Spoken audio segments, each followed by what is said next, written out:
Test, test. Holy shit. Test, test, test. Look, look. It says it's working. Is it working now?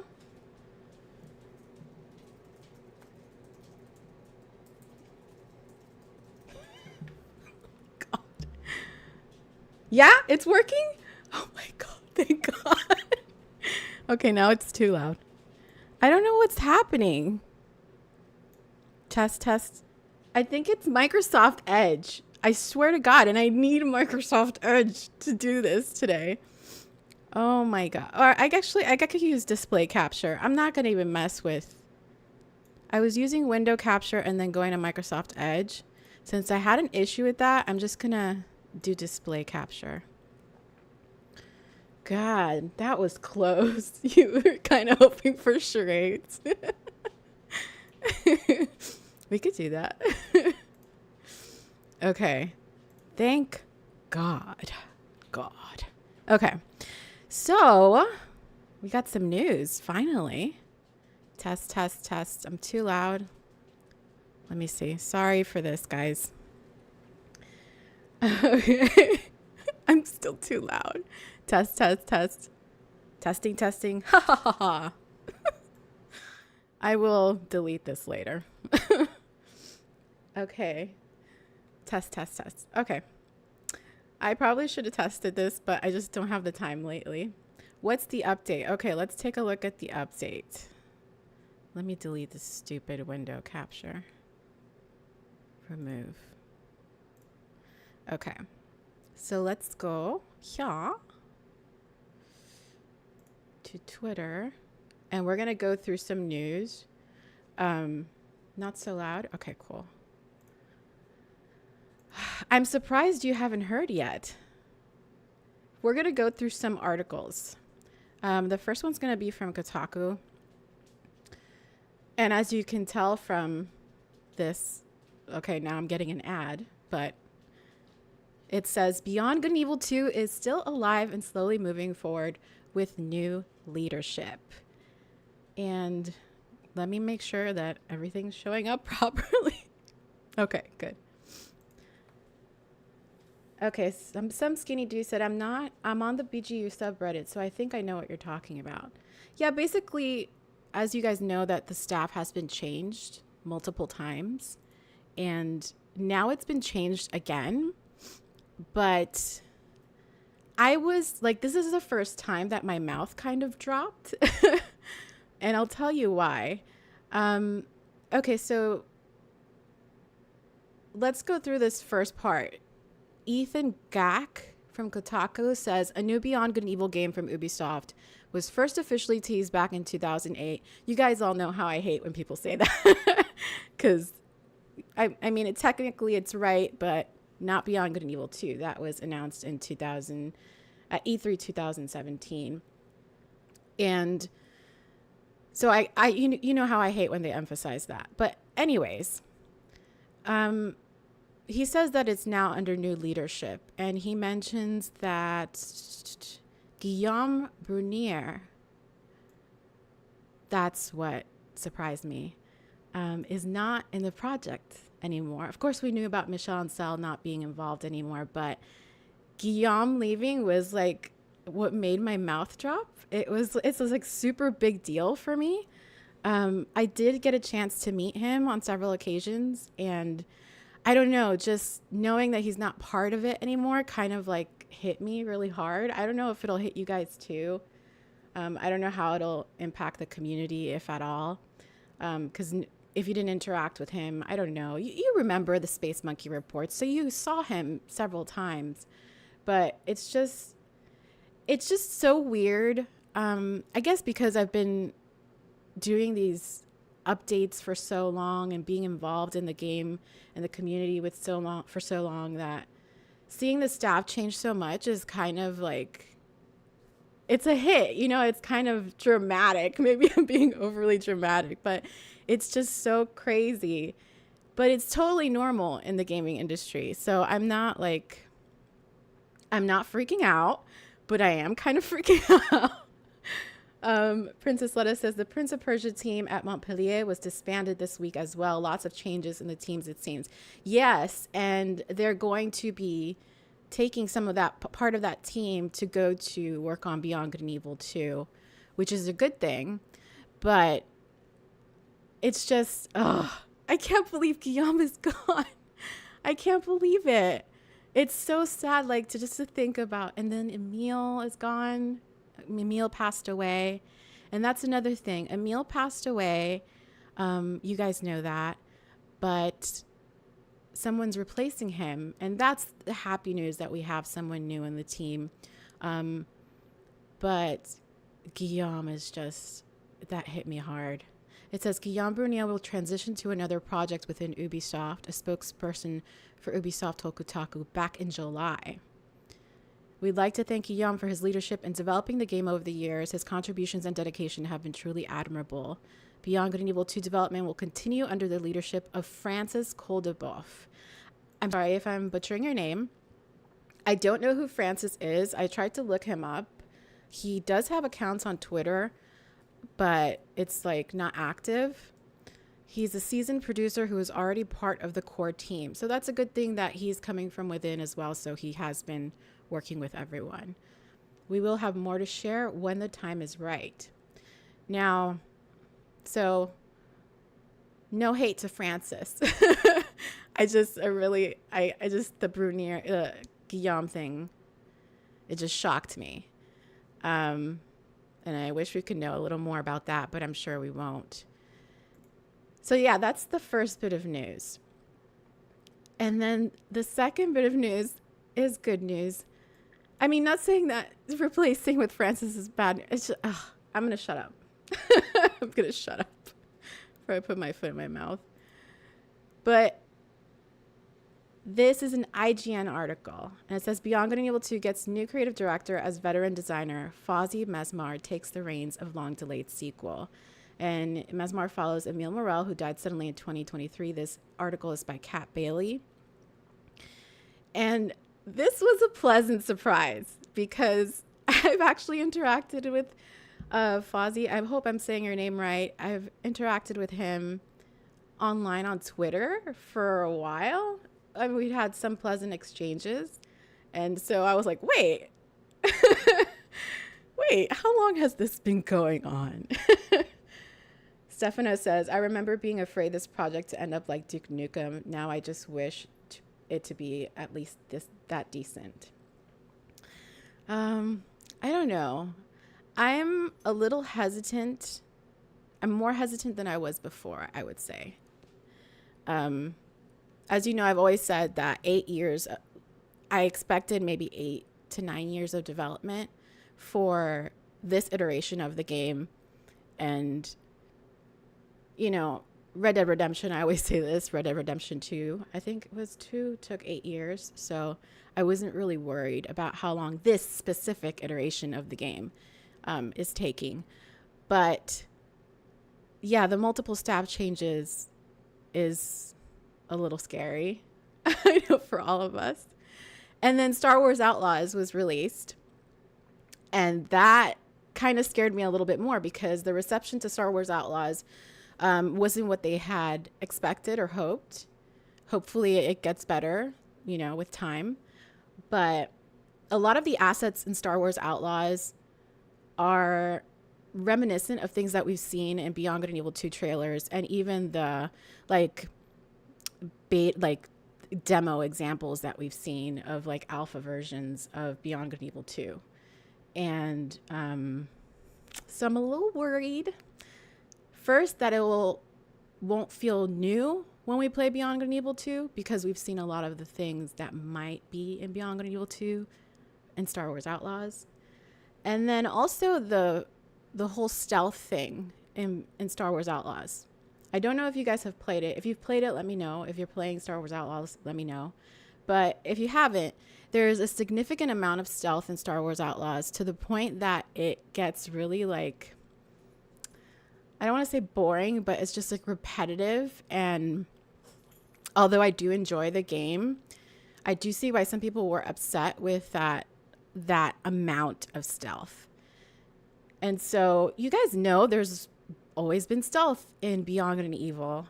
If you played the first game, you know there's stealth there. So I hope that the BG2 team learns from Star Wars Outlaws. That's the best thing that could come from this, that they learn not to do that. Not to do that, please.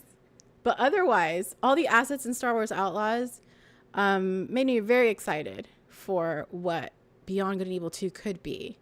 And I also like that Star Wars Outlaws isn't like, they say it's open world, but there are a lot of sections that you can't pass. It's not really, like, to me, I don't feel like that's open world. You know what I mean? Like, it reminds me of like Mass Effect 2 in some cases.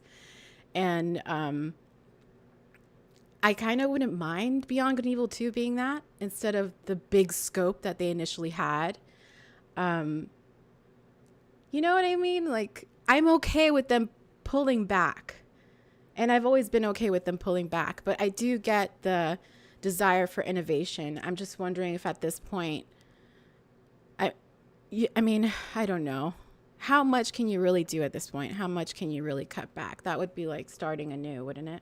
I don't know. I'm not a game dev. I'm not going to pretend to know. But I am a little worried now. Very happy that they have people, and it looks like they've had people for quite a while, like Fawzi. Like, come on, you know how they follow you and you secretly don't know what's going on and then you're like, oh, hey, Fawzi, like, you know what I mean? So they know what they're doing, I feel like, and I feel like they've probably been on track for a while. That's my guess. Hope. Berlin Stold, hey, he says, what I find particularly scary is that they cut the community communication down to a minimum so suddenly. Yeah, I mean, I can understand why, especially with all the staff changes. You want to make sure that, I don't know.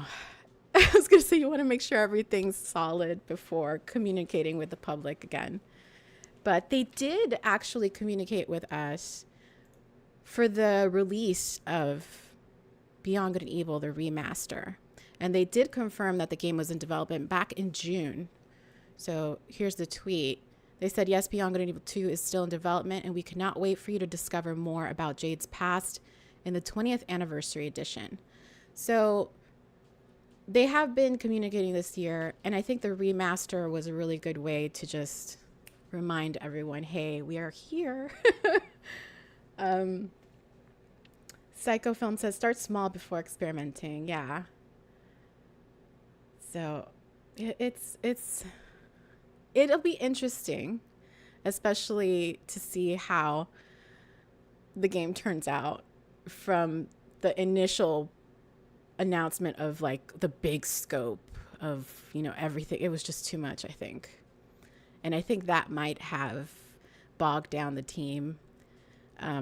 Just having that huge scope revealed. I don't know. What do you guys think? But yeah, I feel like it's good news to hear from them. I don't know if they necessarily had to tell us all of this. So I wonder how people discovered this. Like, you know what I mean?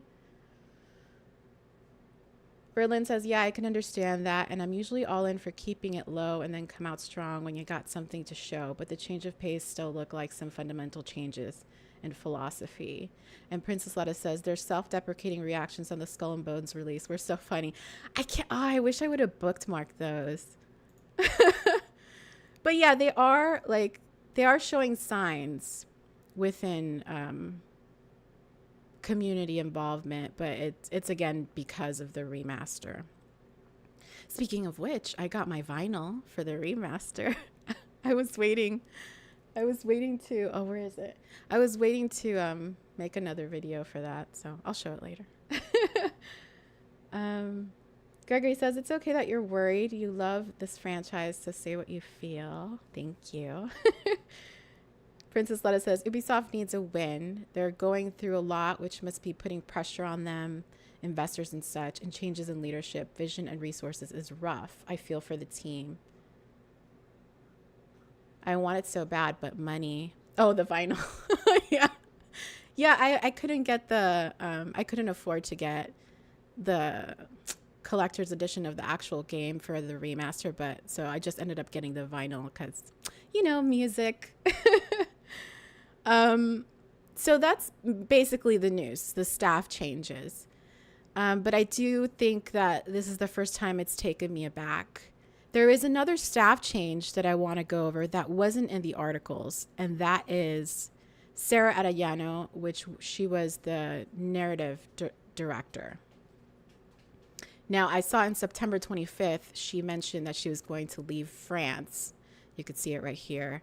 She says, I've been very sad and stressed about leaving France, even though my next adventure is lovely. This is going to be my security blanket. And someone asked her where she was going. Where the hell's the tweet? What's happening? Okay, I'm trying to get to the tweet. Anyway, someone asked her where she was going, and she said Germany. So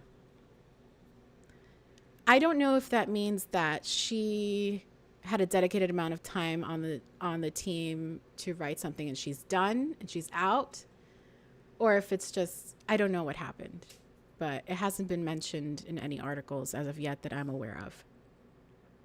So I don't know who the new narrative designer is, or I don't know if maybe she's just like going back and forth. I have no clue. But yeah, a lot of staff changes. I don't know how normal this is, but I don't know. I still have hope that the game will come out, but I've just reading, like, you know how it is whenever news like this comes out about Beyond Good and Evil 2, and there's just a barrage of insanity in comments. So let's see. Okay, let me just see the top ones, I guess. The message is from me. What message is from you, Princess Lettuce? Oh, the message. I don't want to go in my messages here. Can you tweet it to me instead? I don't want to like show my messages. Okay. So let me see if there's anything else. Oh, this is the other thing. I started laughing. This was actually the first article I saw with Michelle Ancel, and I was like, what is happening? Apparently, Michelle Ancel is consulting on the next Rayman, and it just threw me off because I thought he had gone off to the wilderness to take care of animals. Princess Lettuce says, "Don't show them my naked pictures." Okay, let me see. Okay, so oh, okay, I see it. Let me see if I can find it. But that picture of Michelle. Okay, so BG8 game, let us cook.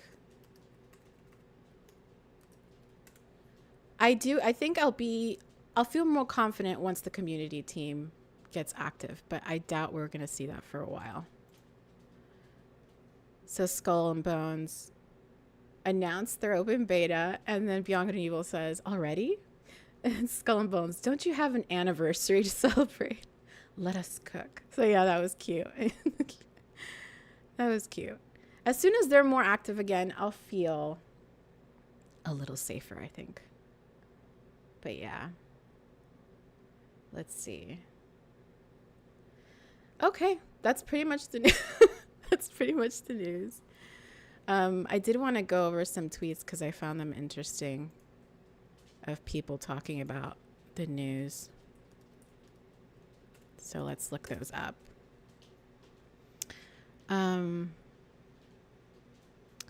Okay. I should have bookmarked them because now it's just like news. Okay, here is the one that I saw yesterday. Yes, we're going to have a huge party when it releases, Princess Lettuce. Okay, so Ryan says, I don't understand Beyond Good and Evil 2 continues to be a thing at Ubisoft, particularly given the recent financial struggles at that company. Don't get me wrong, I'd love to see it come out.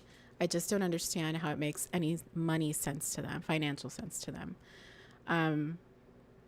To that I say, after you put so much money into something, to just stop, it would be insane to me, but that's coming from the point of view of someone who doesn't have a lot of money, like an ordinary citizen.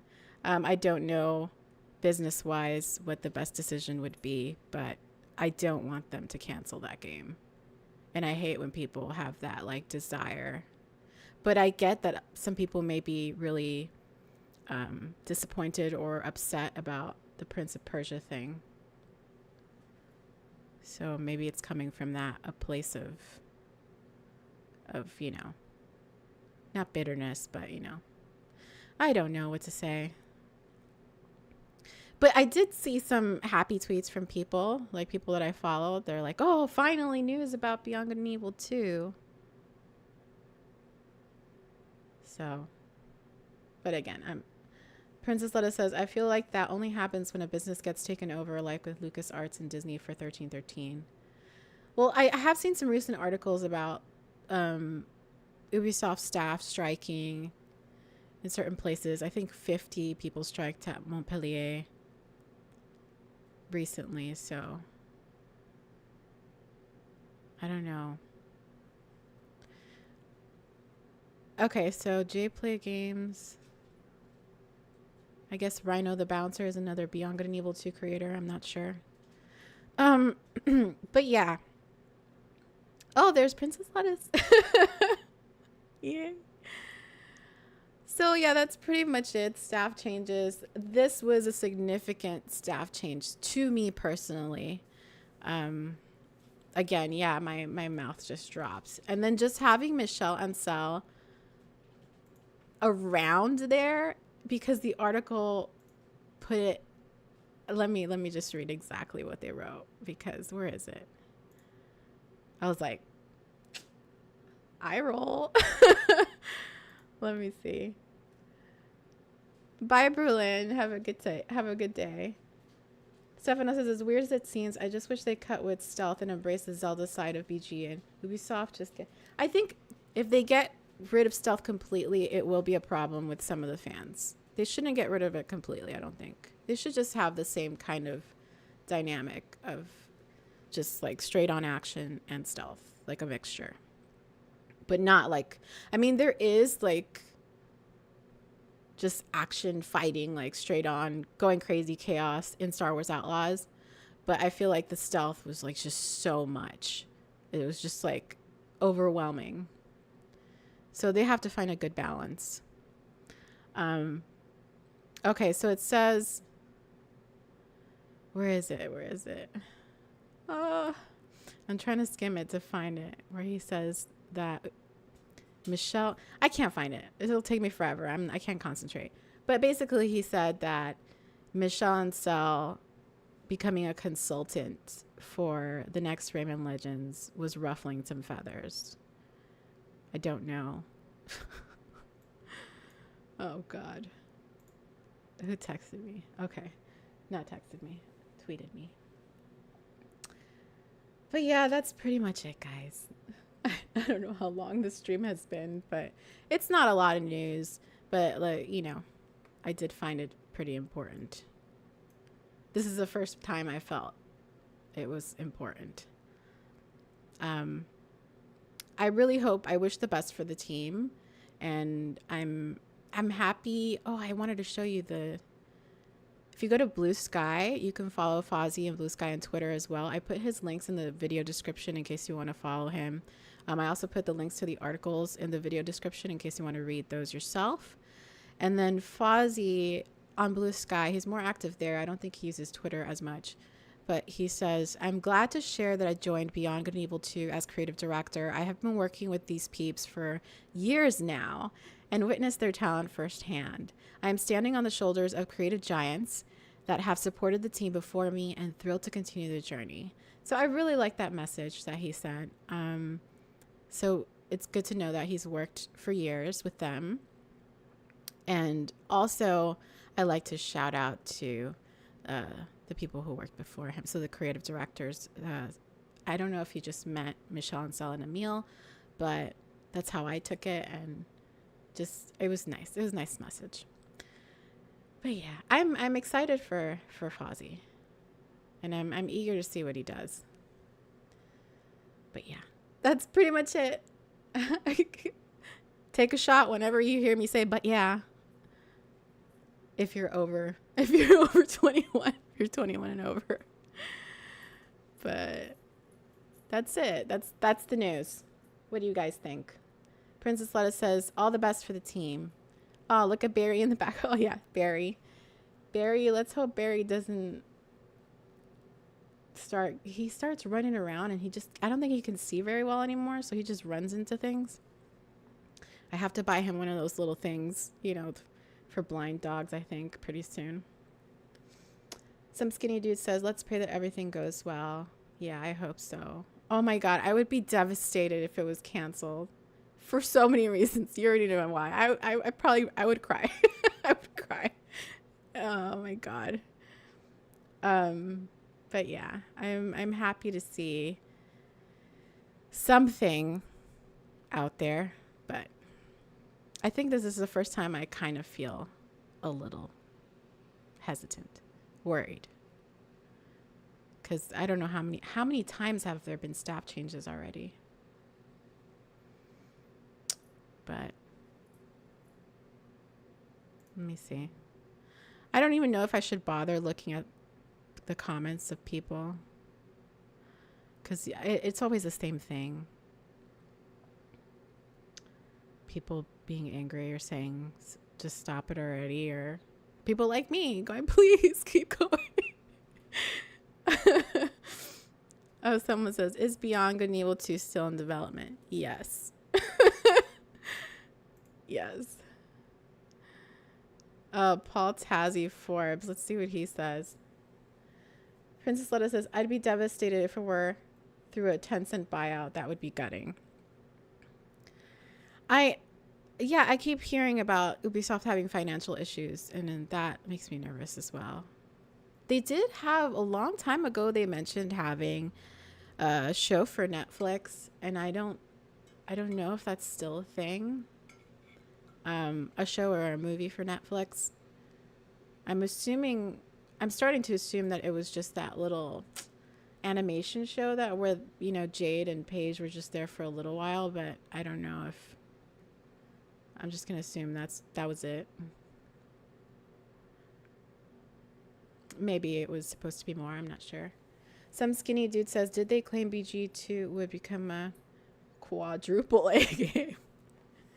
I feel like towards the beginning, I don't think they made that claim, but just the entire scope of it was so large that it felt like maybe a huge leap in innovation. So that's one of the reasons I feel like they held on for so long. Because obviously gaming companies want to innovate, but sometimes, you know, just sticking to the core things that people love is a great idea. Like, look how great Baldur's Gate did. Baldur's Gate 3. Right, Princess Lettuce? Lover of vampires. Let me see if he says anything different. Okay, so I know he says the same thing, talking about Bernier leaving in July, and then bringing up the 2008 iteration, but nothing new. Okay, so this is interesting. He says, it remains stunning that Ubisoft, a company that is down to just 1.5 billion market cap, is juggling so many projects and franchises at any given time. Bungie, a single game studio, was bought by Sony for 3.5 billion. Ubisoft has Assassin's Creed, Far Cry, Avatar, Star Wars, The Crew, Prince of Persia, and any number of Tom Clancy branded games in production at any given time. Now a return to Rayman as well, it seems. Plus, which should be a huge AAA project, Beyond Good and Evil 2 lurking in the background for a decade and a half. Suffice to say that the idea that Ubisoft is spread too thin makes sense. Granted, they have a lot of employees, 19,000 by last count, but its worth has shrunk to a tiny fraction of other, much smaller studios over the years. Activision Blizzard has 13,000 employees and was bought by Microsoft for $69 billion. So, Princess Lettuce, you might be onto something regarding potentially being bought out, but hopefully not. My dog's starting to cry because he wants me to take him out. He says that he has trouble believing that Beyond Good and Evil 2 will ever actually come out, no matter what they're saying here. That hurts my heart. Ubisoft has enough issues where this does not seem like something they will be able to wrestle control of, but I guess we'll wait and see. I don't know. Princess Letta says, Baldur's Gate 3 is impossible to compare those. It's a unique developer with the support of a big franchise and Hasbro. Yeah. I just wish people would go back to like what we want. Innovation's great, but it is a risk. I don't know what to say to this guy's critique. It is a sad critique. And that I don't know. It's just a pretty spicy take. Okay. Well, guys, that's pretty much it. It's great to spend time with you guys again. I really do hope that the team sticks to it and Ubisoft sticks to it and releases Beyond Good and Evil 2 eventually. It would be sad to see this come to an end, and it would be devastating for those of us who worked on it, worked on stuff for it. I mean, I can't even imagine what the devs feel like. We only made like a few songs, like 15 songs I worked on. But imagine working on a game for so long. That's why I feel for like Yam, like leaving in July. That's like, must be like, I can't imagine what that feels like. Oh yeah, sorry. So I'm just getting, I have like a caps control or something. I don't know if I can, let me see. It doesn't let me revert it and show it. I don't know. I'm sorry. I haven't streamed in such a long time. I don't know what my settings are at. But so congratulations to Fawzi. I believe in you guys. And sending my love to Kiyam and everyone at the team. And that's pretty much it. Love you guys. No, he's not blocked. He's not blocked, Princess Lettuce. It just deleted his message. Did he say bye or something? Was that the message? Oh my god, I hope my auto mod didn't remove him. It removed all his messages. What's happening? Oh my gosh.